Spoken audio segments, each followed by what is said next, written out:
પછી વિવિધ સેનાસન, જ્યાં મનુષ્યનું આવાગમન ન હોય એવા એકાંત સ્થાનમાં વાસ કરવો. પગર ન હોય, પગર માણસ સાધન નહીં, જેથી પોતાના અંદરમાં ચિત્ત લાગુ પડે, અંદરમાં એકાગ્ર જાણો. આ બધું સમ્યક દર્શન જ્ઞાન સહિત અને શ્રાવકના વ્રત લીધા છે એ સહિત આવો ભાવ એને પ્રગટ કરવો, ચારિત્રનો, તપનો, નીચેને વ્યવહારનો, એમ વાત કરો કરવા માંગે. રસ ત્યાગ એ દૂધ, દહીં, ઘી, સાકર, તેલ એ 5 રસનો ત્યાગ અને મીઠાનો તેમજ લીલોતરીનો પણ ત્યાગ. મીઠું સમજ્યા ને? મીઠું એટલે તમારે લવણ કે અહીં મીઠું.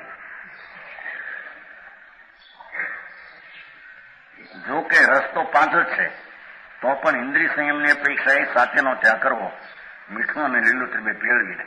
નહીં તો રસ 5 પ્રકારનો છે, સમજાણો? એના ત્યાગનો ક્રમ વ્યવહાર નાખ્યો હતો.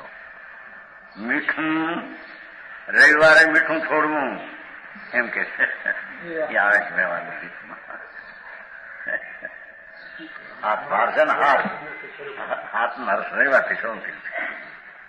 જેને લવણ આત્માના દર્શનને જ્ઞાન ભાનપૂર્વક, ઈચ્છા નિરોધપૂર્વક આ જાતનો ત્યાગ એને રવિવારે આમ એ વ્યવહારથી વાતો થઈ ગયો ને. રવિવારે મીઠું છોડવું, સોમવારે લીલોતરી, એમ આગળ. મંગળવારે સાકર, બુધવારે ઘી છોડવું, ગુરુવારે દૂધ, શુક્રવારે દહીં, શનિવારે તેલ. એ રવિવારના દિવસથી શરૂ કરવું જોઈએ. એ વાત વ્યવહારથી 7 વાર છે ખરા, 8 ગ્રહ છે ને, એ હિસાબે ચંદ્ર, સૂર્ય આદિ આવે છે, એ હિસાબ નિમિત્તની વાત. થોડું હાથે છોડ 1 દિવસમાં, એમાં હું છે, એમાં હું નથી. પણ કદાચ હાથનો ત્યાગ ન કરી શકે એમ કહેવું તો એક રસ ક્રમે રસનો રાગ છોડવો, એ જાતના રસનો રાગ છોડવો, અરાગી પરિણામ પ્રગટ કરવા, એમ વાત છે. અમે હું ગાય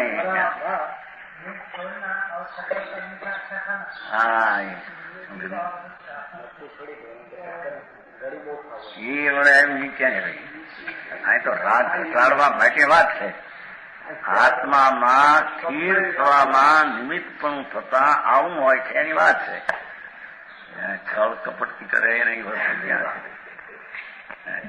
મીઠું ખાઈને રહ ખૂબ ખાય, કેરીનો રહ, કેરીનો રહ અને પૂરી ઉડાવે, આજે પેટ ભરી નાખે, એની વાત કઈ. એ તો કઈ આત્માર્થી છે. આ તો આત્માર્થીનો આત્માર્થ પ્રયોજન સિદ્ધ થવામાં આવા સાધન હોય એમ વાત.